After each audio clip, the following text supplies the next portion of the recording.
आप देख रहे हैं जनता की आवाज आरा न्यूज। कल इस लूटवारा में 7 आरोपी गिरफ्तार हैं। हाँ, जैसा कि आप सभी जानते हैं कि पिछले साल 10 मार्च को यहाँ गोपाली चौक स्थित एक तनिष्क शोरूम में लूट की घटना हुई थी, जिसमें कुल 7 अपराधी प्रवेश किए थे। उसमें से 6 अपराधियों को तो पूर्व में पकड़ा जा चुका है और वो वर्तमान में जेल में है। उसमें से जो सबसे अंत में घुसने वाला जो अपराधी था, इसका नाम बाबा उर्फ सौरभ तिवारी, जो वैशाली का रहने वाला है, बिठौली नेरूर का, ये आज पकड़ा गया है। कहाँ से गिरफ्तारी हुई सर? इसको एसटीएफ और नगर थाना की पुलिस टीम के संयुक्त छापामारी में रांची से इसको लाया गया और पूछताछ के बाद इसको गिरफ्तार नहीं किया गया है।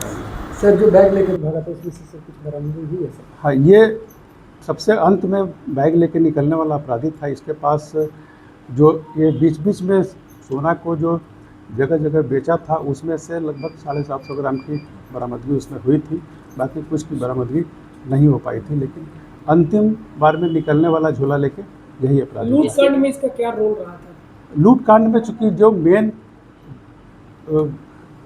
शोरूम में घुसे थे 6 अपराधी, उसमें सबसे बाद में ये हेलमेट लगा के घुसा था और सबसे बाद में यही लास्ट में भी झोला लेके भी ये निकला था।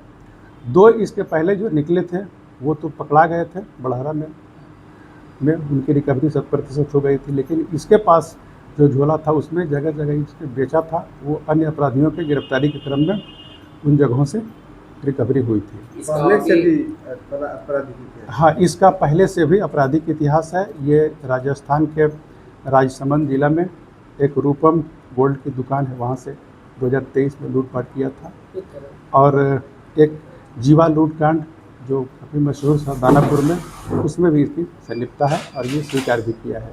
अब तक इस लूटकांड में सर कितने लोगों को गिरफ्तार किया गया? अब तक इस लूटकांड में 26 की गिरफ्तारी हुई है, जो वर्तमान में न्यायिक हिरासत में हैं, और 2 जो पुलिस इनकाउंटर में मारे गए हैं, और 1 जो अभी ज्ञात अपराधी है उसकी हम लोग तलाशी कर रहे हैं। बाकी अन्य के खिलाफ इसमें अनुसंधान जारी है। तो मुख्य मास्टरमाइंड जो सुबोध सिंह का सर नाम आया था, उस पर पुलिस क्या तो वो तो पकड़ा चुका है, मुख्य मास्टरमाइंड।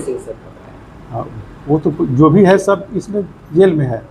अब मुख्य सारे पकड़ा चुके हैं, और एक उसमें सबसे मुख्य जो था ये भी था, जो मास्टरमाइंड, जिसकी गिरफ्तारी आज की है गई है। और ये इस तनिष्क लूटकांड की मतलब अच्छी सफलता है।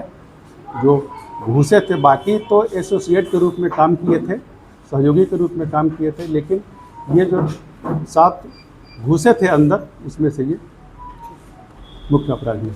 सर, तनिष्क लूटकांड में जितने की ज्वेलरी की लूट हुई थी, उसमें कितना बरामदगी अभी तक हो पाएगी? उसमें देखिए, ये 3 बैग में ही लेके गए थे, तो 2 बैग में गिरफ्तारी 100% उसकी रिकवरी हो गई थी। 1 बैग जो ये लास्ट में लेके निकला था, उसमें से लगभग 750 ग्राम के आसपास रिकवरी हो गई थी। बाकी अब उसका डिटेल आपको थानाध्यक्ष बता देंगे रिकॉर्ड से कि उसमें जो हम लोग कैलकुलेट किए थे तो उसमें कितना नहीं हो पाया था। सर, इतनी कम उम्र के बच्चे एक्टिव होते जा रहे हैं, कैसे इनको कंट्रोल करना हो, कैसे समझाना हो, क्या? हम लोग तो यही प्रयास करते हैं, जो भी गार्जियन से आते हैं या जो भी नए जनरेशन के बच्चे आते हैं, उनको इस टाइप के अपराध से दूर रहने के लिए हम लोग उनको प्रेरित भी करते हैं और उनको बताते भी। नाम दे के आ रहे हैं आजकल आप देख रहे हैं कि मीडिया और नई नई टेक्नोलॉजी, बहुत सारे चीज़ यूट्यूब फेसबुक पर भी डिफरेंट क्राइम्स और डिफरेंट लोगों का जो वीडियो आता है, वो देख के भी आजकल का जनरेशन उससे प्रभावित होकर इस तरह की घटनाओं में संलिप्त हो जाते हैं।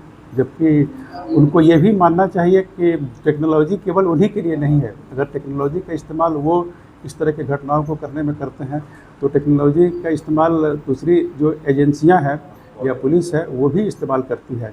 और यही वजह है कि आजकल क्राइम करने के बाद भी कोई भी आदमी बहुत जल्दी पकड़ में भी आ जाता है, क्योंकि टेक्नोलॉजी के बगैर वो जी नहीं सकता है।